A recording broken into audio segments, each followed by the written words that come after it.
Hello दोस्तों, एक बार फिर से आपके अपने यूट्यूब चैनल डीएलएड नॉलेज में स्वागत है। हम इस वीडियो में डीएलएड थर्ड सेमेस्टर के विज्ञान से रिलेटेड कुछ अति लघुत्तरी क्वेश्चन लेकर आए हुए हैं जो परीक्षा के दृष्टिकोण से बहुत ही इंपॉर्टेंट है। चलिए चलते हैं पहले क्वेश्चन की तरफ। हमारा पहला क्वेश्चन है कि किसी गुब्बारे में हाइड्रोजन गैस छोड़ने पर वह ऊपर उठने लगता है, क्यों? कारण स्पष्ट कीजिए। या फिर क्वेश्चन ऐसे भी आ सकता है कि क्या कारण है कि किसी गुब्बारे को उसमें वायु से हल्की गैस भरकर छोड़ने पर वो ऊपर उठने लगता है। इसका जो सही जवाब हो जाएगा, इसका जो उत्तर होगा वह वायु से हल्की गैस का घनत्व वायु के घनत्व से कम होता है, अतः वायु के कारण गुब्बारे पर लगने वाला बल गुब्बारे के भार से अधिक हो जाता है, अतः गुब्बारा ऊपर उठने लगता है। चलिए चलते हैं अगले क्वेश्चन की तरफ। कि अगला क्वेश्चन है कि तालाब के एक बूंद पानी में सूक्ष्मदर्शी से देखे जाने वाले किन्हीं 4 सूक्ष्म जीवों के नाम लिखिए। तो कवक, प्रोटोजोआ, अमीबा, पैरामीशियम, ये कवक होते हैं। आगे बढ़ते हैं कि सभी हरे पेड़ पौधे स्वपोषी क्यों कहलाते हैं? तो क्योंकि हरे पेड़ पौधे अपना भोजन स्वयं बना लेते हैं, ये सूर्य की सहायता से, इसलिए इनको हम स्वपोषी कहते हैं। आगे बढ़ते हैं। कैरेमल क्या होता है? कैरामेल क्या है? इसका उपयोग क्या होता है? तो पकाने के बाद बनी भूरी चीनी को कैरामेल कहते हैं। बेकरी उत्पादन में इसका प्रयोग सबसे अधिक किया जाता है। आगे बढ़ते हैं कि रात में तारे क्यों टिमटिमाते हैं? तो इसका जो रीजन है, वायुमंडल में अपवर्तन के कारण तारे हमें टिमटिमाते हुए प्रतीत होते हैं। आगे बढ़ते हैं कि ध्वनि ठीक से सुनाई दे, इसके लिए सिनेमा हॉल में अवशोषक का प्रयोग किस प्रकार से होता है? तो हॉल की दीवारों पर छिद्र बनाए जाते हैं तथा दीवारों पर अवशोषक पदार्थ का प्रयोग किया जाता है, लगाए जाते हैं। ठीक है, आगे बढ़ते हैं।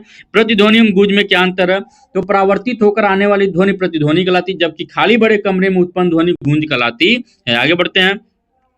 अगला क्वेश्चन है कि स्टील के उत्पादन में अग्रणी कारखाने किन किन शहरों में है? तो बताइए। तो राउरकेला, भिलाई, जमशेदपुर, दुर्गापुर आदि शहरों में हैं स्टील के कारखाने। आगे बढ़ते हैं कि जल शक्ति से विद्युत बनाने के लिए हाइड्रो इलेक्ट्रिक पावर स्टेशन कहाँ है? तो ये स्टेशन रिहंद में है। आगे बढ़ते हैं कि कोयले से विद्युत बनाने हेतु नेशनल थर्मल पावर कॉर्पोरेशन के पावर स्टेशन कहाँ स्थापित है? जिसका जो सही जवाब हो जाएगा अनपरा, पनकी, ओबरा। आगे बढ़ते हैं कि नाभिकीय ऊर्जा से विद्युत ऊर्जा के उत्पादन हेतु तो एटॉमिक पावर स्टेशन कहाँ स्थापित हैं? इसका जो सही जवाब हो जाएगा वो नरोरा, राड़ा सागर, कलपकम, ट्राम्बे आदि जगहों पे हैं।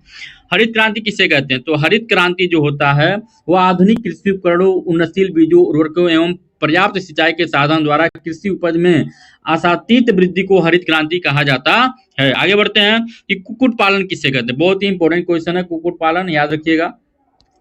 कुक्कुट पालन का तात्पर्य मुर्गी पालन करना है। संतुलित आहार, सामयिक टीकाकरण, अच्छी प्रजाति की मुर्गी से यह कार्य किया जाता है। और उदाहरण के लिए ब्रायलर नाम की एक मुर्गी होती है जिससे 100 से 150 अंडे प्राप्त किए जाते हैं प्रति वर्ष, और हाइट हॉर्न नामक मुर्गी से 256 से 285 अंडे प्रति वर्ष प्राप्त किए जाते हैं। आगे बढ़ते हैं कि मुर्गी की 2 प्रजातियां कौन सी हैं? तो मुर्गी की 2 प्रजातियां ब्रायलर और हाइट हॉर्न है। आगे बढ़ते हैं कि रेशम उत्पादन पर संक्षिप्त टिप्पणी लिखिए।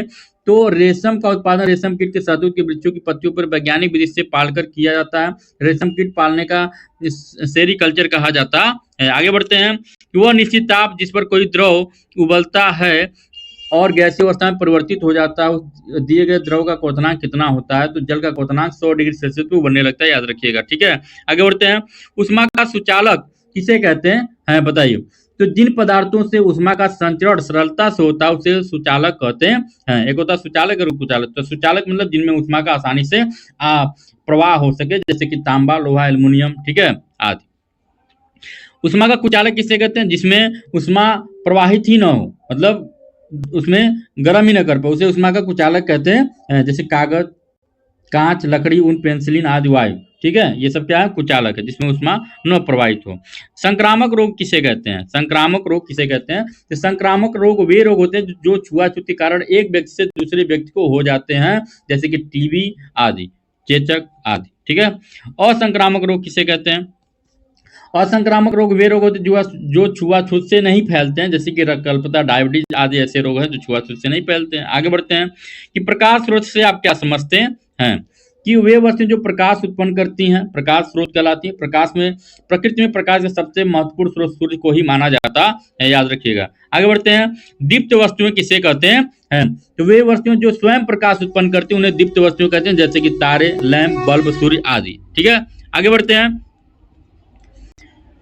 अदीप्त वस्तुएं किसे कहते हैं? वे वस्तुएं जो प्रकाश का उत्सर्जन नहीं करते हैं, अदीप्त वस्तुएं कहलाती हैं। जैसे मेज, फैन, दर्पण, पुस्तक, जो प्रकाश उत्पन्न नहीं कर सकती। आगे बढ़ते हैं कि कृत्रिम प्रकाश स्रोत का उदाहरण बताइए।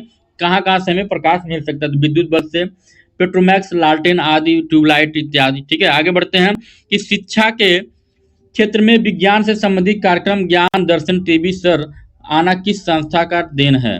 टीवी। ठीक है, इसका जो सही जवाब होगा वह एनसीईआरटी संस्था की देन है, जिससे ये कार्यक्रम चलाए जाते हैं। चलिए, आज का क्वेश्चन हमारा यहीं पे समाप्त होता है। मिलते हैं अगले वीडियो में, तब तक के लिए नमस्कार।